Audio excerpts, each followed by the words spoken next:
I don't know if you'll have an occasion to use the vacuum while you're here, but you might. And so, here's how you use it.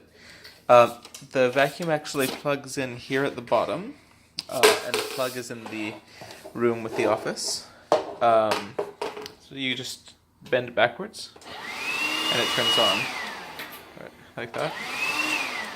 You can actually also push this button here and separate the vacuum so it's a handheld vacuum, and then use this button to turn it on, like that. And then put this back in here and snap it in like that. Snap it. So I'm going to take this to the office, and you can plug it in right here. Like that.